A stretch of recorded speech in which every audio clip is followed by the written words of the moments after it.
Eu sou um pouco triste, coitadinho, mas no céu acho que ele ficou contente de novo. Aqui na terra ele não estava muito feliz, mas não. Eu achava que nós estávamos nessa gigantesca crise. Então essa seria a noite maior. Eu consegui explicar? Às vezes falo umas coisas complicadas. Quer dizer, aquela ideia que para ele o sol nessa visão era a ideia do bem. A razão dele é essa. Era o bem que comandava todas as coisas.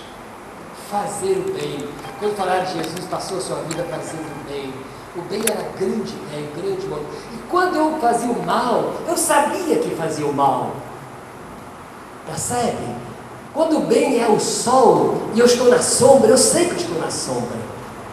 Agora ele acha que se perdeu a noção de bem. Eu estou na sombra, mas não sei que estou na sombra. Em vez de bem, agora esse jogo já sou eu. Nós valorizamos os bens. Botamos um Szinho em português e estragamos tudo. Quer dizer, o que vai substituir a ideia do bem é um gigantesco consumismo e a busca sôfrega enorme de riqueza gigantesca. Veja a corrupção na política. Veja essa imensa cachoeira que cai sobre nós todos. É impressionante, gente. É terrível isso. Não é o bem mais, são os bens. E apesar de um homem que é insuspeito em questão de dinheiro, porque tem tanto, ele não precisa roubar ninguém, que é Bill Gates, o dono da Microsoft, ele disse uma frase para esses ambiciosos que estão fazendo grandes cachoeiradas por aí, para não roubarem tanto, não precisa roubar tanto não. Ele disse a frase muito simpática: entre bilhões e milhões de dólares não há diferença. Isso ele disse. Agora eu vou pensar. Essa frase é dele. Agora eu vou fazer a reflexão. Por quê? Agora é uma reflexão um pouquinho mais profunda. Porque nenhum de nós, nem eu, nem vocês, nem a família de vocês, são capazes de usufruir milhões de dólares. Vocês podem comer lagosta o dia todo, aí pega uma dor de barriga enlagostada, podem visitar todos os hotéis 5 estrelas, no mundo inteiro, depois enjoam de viajar, e um belo dia o avião cai, e aí vão ser enterrados num caixão bonito, de madeira nobre, mas debaixo da terra. Então, bilhões e milhões. Outra coisa é você ganhar um saláriozinho vagabundo do professor, aí está lutando com a greve, é diferente. Então ele diz o quê? Aí eu vou dar a reflexão mais profunda. O ser humano ele tem um limite de satisfação dos 5 sentidos. Além desse limite é o tédio. Guarda essa frase de um velhinho que vai olhar para vocês jovenzinhas bonitinhas lá com o binóculo celeste. Você jovenzinho aí bonito, entende? Os 5 sentidos, eles têm um limite de satisfação. Basta experimentar. Comam, faça 3 almoços seguidos para você ver. Pegue as melhores coisas que vocês mais gostam e comecem a comer uma depois da outra. Como. O sabor chega. Vocês gostam de música? Pega aquela música que vocês mais gostam, toca, vocês desligam o rádio. Pega um perfume francês, cheira, queima a pituitária. Acaricia as coisas delicadas, acaba o dedo. Entende? Quer dizer, nós não conseguimos. E vem o quê? Vem o tédio. Agora sim, agora vem a reflexão, a luzinha, a aurora. Eu tenho impressão, é aqui que eu termino já, eu tenho impressão que o nosso papel como cristão amanhã, fundamentalmente, o futuro da igreja, o futuro do cristianismo, é procurar dar sentido à vida das pessoas para que elas não vivam o tédio. Grande inimigo, grande mal de amanhã, que vai realmente adoecer as pessoas, ou o tédio ou a felicidade química. Os dois levam à morte. Se eu não quero suportar o tédio, aí eu me drogo. Há um francês, um filósofo francês, com licença do Manfredo, está um francês agora inteligente. Ehrenberg. O nome alemão talvez foi para isso que quer saber. É o Francisco Ehrenberg. Ele tem um livro sobre onde ele estuda a droga. E tem uma reflexão muito bonita quando ele diz lá: a droga, o que é a droga? É tornar a felicidade imediata e acessível a nós a qualquer momento. Vou repetir a frase. A droga é a possibilidade de eu tornar-me feliz de maneira acessível a qualquer momento. Eu estou deprimido, vou no posto, paro de rir, paro de rir, mas esses artistas de cinema americano, né? Estão rindo que nem bobarega. E tem todo o tempo. E aí cita um exemplo de um casal. Isso que é interessante. Era um casal que tinha muitos problemas, aí eles resolveram adotar o Prozac. Não sei se é um conceito para vocês, que é uma substância que se usou uns anos atrás. Ela vendeu $1 bilhão no ano. É uma substância que serve para tranquilizar as pessoas e produz uma euforia. E ela tem poucos efeitos colaterais. Então ela teve um sucesso gigantesco. Gigantesco. Então esse casal resolveu prosaquear. E de fato começaram a ficar felizes. Não havia briga, saíam, passearam. Depois de um tempo que eles tinham prosaqueado, eles disseram: vamos experimentar deixar o Prozac, se realmente nós estamos bem? Deixaram o Prozaquear e começaram a brigar de novo. Então a única possibilidade de existir era estarem drogados. Ou tédio ou droga. Pode escolher um dos dois. Só que a droga, por mais inocente que ela seja, ela encurta a vida. E se entra na droga violenta, é morte, certo? Nós vemos todos os jovens assassinados. Hoje mesmo, um padre aqui em Fortaleza, veio voltando para o lugar que ele trabalhou, na periferia, um jovem de uma meninazinha de 15 anos, ela não estava metida em droga, mas o namorado sim, metralha a menina também.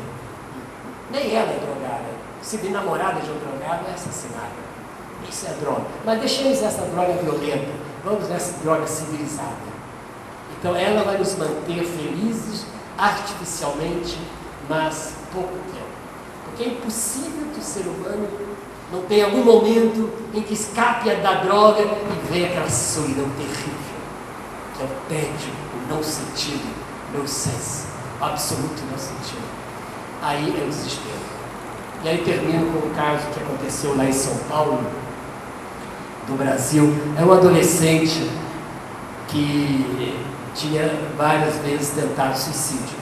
Então a família de bens, posse, conseguiu talvez um dos melhores psiquiatras de São Paulo, e com esse grande psiquiatra, o rapazinho estava mais ou menos equilibrado, o apoio da família. Ok, tranquilo, então todo mundo estava tranquilo com ele. Um belo dia ele vai, como todo adolescente, liga a internet, ninguém vai controlar se vai ligar na internet, aí ele pede um site, suicídio. Abre esse site, e aquela voz tenebrosa: e para que viver? A vida não interessa, a vida não vale nada, e ele suicidou-se. Para ter estudar, se o futuro é amor. Aí está. Quer dizer, por mais que consiga manter alguém quimicamente, terapeuticamente, se há uma ruptura interna, é difícil a pessoa existir. Eu tenho a impressão que a fé e o cristianismo, ele tem futuro na linha do sentido radical, na linha da experiência profunda.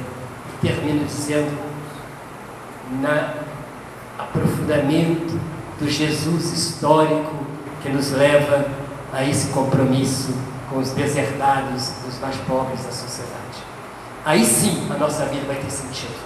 E a nossa vida tendo sentido, nós podemos passar sentido para os outros. Porque se a minha vida não tem sentido, dificilmente eu falarei de uma maneira que toque alguém. Eu serei, como diz Paulo, como bronze que soa, mas não como aquele que tem a caridade que ele fala, que é a virtude que permanece. Então, se nós descobrirmos no cristianismo a pessoa histórica de Jesus, que cada vez para mim é a coisa mais importante, esse é um livro que eu aconselho vocês lerem, grande, é do Pagoda, Jesus, aproximação histórica. Eu acho que nós das vozes, traduzido pelas vozes, pagola, pago lá, vocês não esquecem, eu pago lá, pagola. E é Jesus, a aproximação histórica. Ele consegue recuperar muito dessa exegese moderna, difícil, complicada, sofisticada, pesada, aborrecida, e a coloca a nível de qualquer um dos fiéis, com muito rigor, muita beleza. E aí você descobre um outro Jesus muito diferente desses Jesus pintados, decorados, embelezados, coloridos, cantados, aleluiados, e banda de música, etc., para o Jesus da história.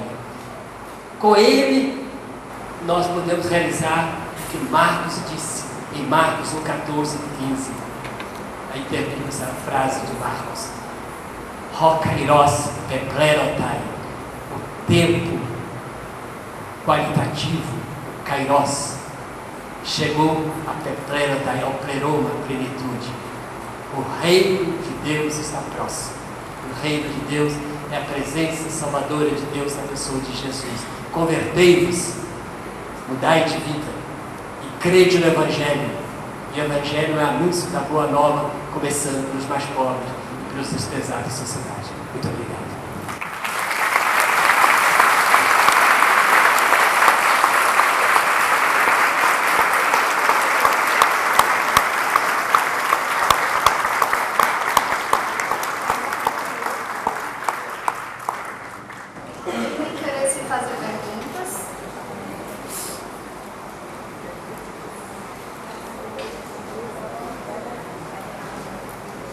Boa noite, Padre Ivan.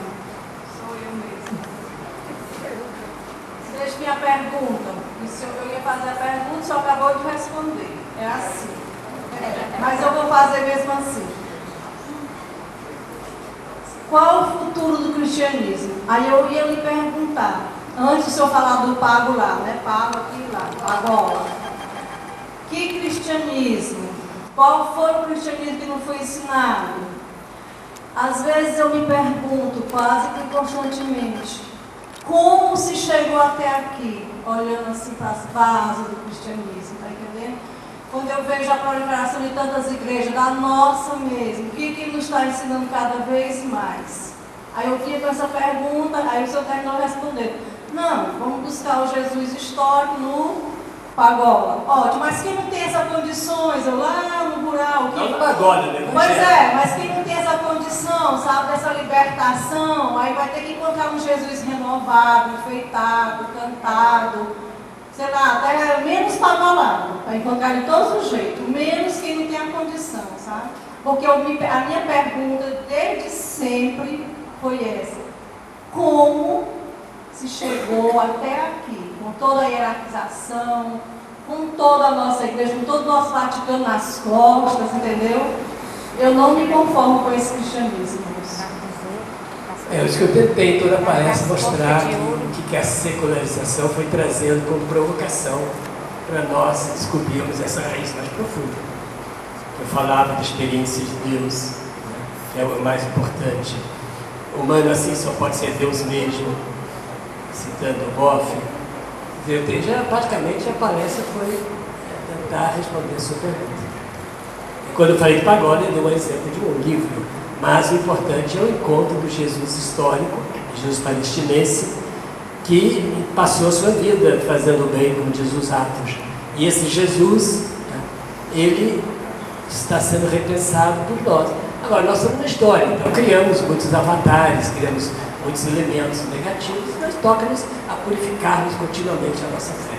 Então, é papel de cada um de nós essa tarefa de uma purificação. Você dizia, o tempo chegou à plenitude, o reino de Deus está próximo. Convertei-vos. Convertei-vos serve para todos nós. E crede no Evangelho, isso é na boa notícia.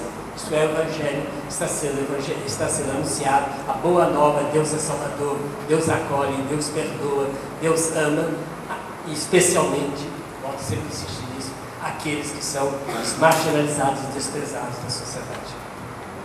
Esse é o núcleo do cristianismo para mim. Então nós vamos buscar viver isso. Olha, de que maneira cada um vai ver no lugar, na escola, no seu trabalho, na família, professor de filosofia na Federal, professor de teologia, nós temos que procurar responder isso onde estamos, como podemos fazer. Não há possibilidade de receita, cada um vai descobrir o seu caminho.